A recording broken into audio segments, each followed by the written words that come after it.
নেতাজিনগর গুলিকাণ্ডে বড়সড় সাফল্য পুলিশের। নেতাজিনগর ঠিকাদার বাড়িতে সংঘটিত চাঞ্চল্যকর গুলিকাণ্ডের তদন্তে বড়সড় সাফল্য অর্জন করেছে পুলিশ। এই ঘটনায় জড়িত সন্দেহে গুয়াহাটি থেকে গ্রেপ্তার করা হয়েছে কুখ্যাত মাফিয়া নয়ন দেবকে। তবে মূল অভিযুক্ত রণবীর দেবনাথ এখনও পুলিশের নাগালের বাইরে রয়েছে। পুলিশ সূত্রে জানা গেছে, নয়ন দেব দীর্ঘদিন ধরে বিভিন্ন অপরাধমূলক কর্মকাণ্ডের সঙ্গে যুক্ত। তার বিরুদ্ধে একাধিক গুরুতর অভিযোগ রয়েছে। অভিযোগ যে বিশালগড় থানাকে বোমা মেরে উড়িয়ে দেওয়ার হুমকি দিয়েছিল এবং একাধিক সাংবাদিককে গুলি করে হত্যার হুমকিও দেওয়া হয়। এছাড়াও বিজেপির যুবনেতা রাজেশ আচার্যকে ফোনে বারবার প্রাণনাশের হুমকি দিত নয়ন দেব। তাকে দেখে নেওয়া হবে এবং হত্যা করা হবে বলে ভয় দেখানোর অভিযোগ রয়েছে তার বিরুদ্ধে। পুলিশ জানায়, নেতাজি নগরের গুলিকাণ্ডেও সরাসরি যুক্ত ছিল নয়ন দেব এবং শেষমেশ ঘটনার পর থেকেই গা ঢাকা দেয় এবং শেষমেশ গুয়াহাটিতে আত্মগোপন করে। গোপন সূত্রে খবর পেয়ে বিশেষ অভিযান চালিয়ে তাকে গ্রেপ্তার করতে সক্ষম হয় পুলিশ। জানা গেছে, নয়ন দেবের বাড়ি মূলত নারসিংহ এলাকায় হলেও বর্তমানে সে আমতলীতে বসবাস করছিল। তার বাবার নাম সুব্রত দেব। এদিকে ওই গুলিকাণ্ডের মূল অভিযুক্ত রণবীর দেবনাথ এখনো পলাতক। তাকে ধরতে জোরদার পুলিশি তল্লাশি চালাচ্ছে।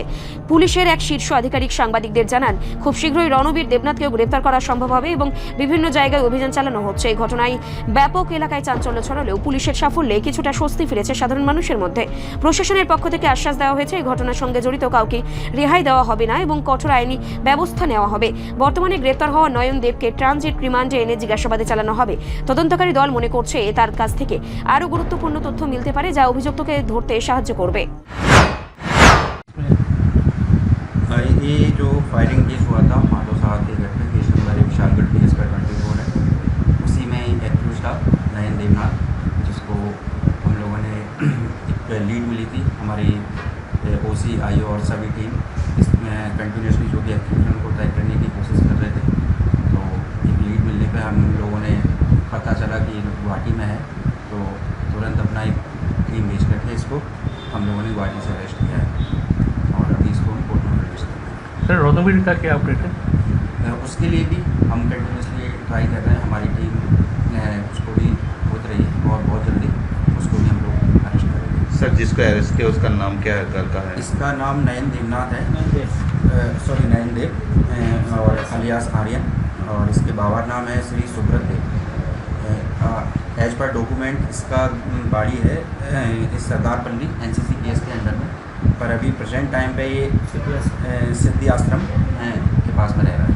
जो रिपोर्टर और किसी एक समाज सेवी को फ़ोन से धमकी दिया था, वही आदमी वही है? वही आदमी है जो रिपोर्टर और मीडिया को धमकी दे रहा था बार बार, और जो थाना उड़ा देगा। हाँ, इस तरह की वीडियो डाल रहा था जिससे लोगों के अंदर थोड़ा वैसा माहौल था।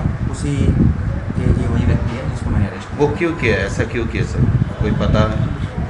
ये तो अभी अंडर इन्वेस्टिगेशन है, अभी कोर्ट में प्रोड्यूस कर रहे हैं, उससे इंक्वायरी करेंगे, तब पता चलेगा कि वो क्यों कर रहा था, क्या पर्पज़ था उसका।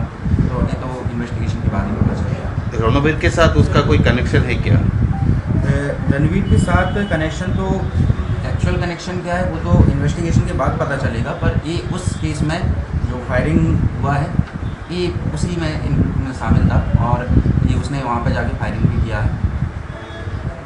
कितना बजे उसको अरेस्ट करा?